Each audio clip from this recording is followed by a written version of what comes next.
with Reaper and Widowmaker. But I wanted Yes. to talk a little bit about technical wear, kind of like technical clothing.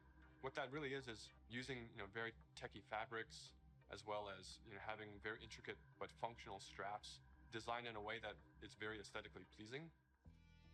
With McCree, we took a couple of different approaches. He's got this classic cowboy look that is Damn. really hard to mess with, because if you try to make him too That's sophisticated all I can say. or too Damn. techy, it might not feel right for the character. But as a concept artist, you always want to change things around and try different shapes and silhouettes. So we did identify as Red Serape as the main thing for McCree.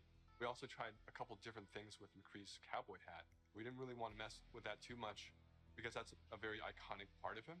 So that's another piece that we kept. We tried some retro cowboy looks that mixed in some tech here and there. Some that were a little bit more techy than others, some that were a little bit more classic cowboy. We gave him a little bit of a longer beard, and it really gives him a nice kind of like a more aged look. What's different about Farah than some of our other heroes is Farah's completely covered in armor. We didn't want to change her silhouette too much.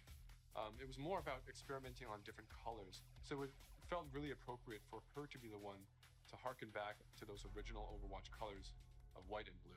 One of the things that we wanted to update on Farah was her visor. Instead of being completely opaque and reflective, we tried a little bit more of a transparent approach, and being able to see through it a little bit now allows us to see some more of her emotions.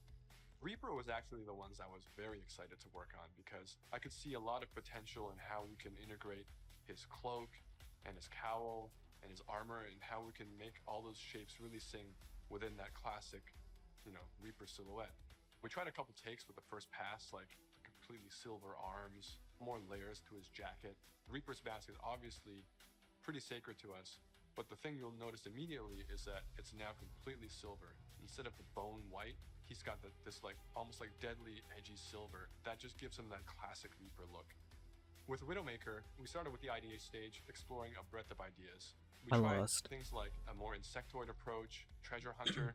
One of them made her feel like a classic Bond villain, so we kind of steered it back towards one of the more Oh my. cyberpunk-looking ones, almost like a futuristic femme fatale, which is basically what Widowmaker is, but she even feels more upgraded. So I'm super glad that we went down this route. We played with different hairstyles too. Widowmaker has the really Holy long fuck. ponytail that's really key part of her look. And we really liked the hairstyle on one of the designs that was more of a parade, and it was really interesting look that also preserves Widowmaker's original silhouette with that long ponytail. We've been working a lot with our domino engine and making our cloth look better. Now that we have this cloth tech, we're going to be able to make some really cool, unique silhouettes that will help them stand out from other heroes. We put a lot of time and effort into our face rig, and what I mean by that is we're going to be able to get really close to these characters, and it's going to feel really cool.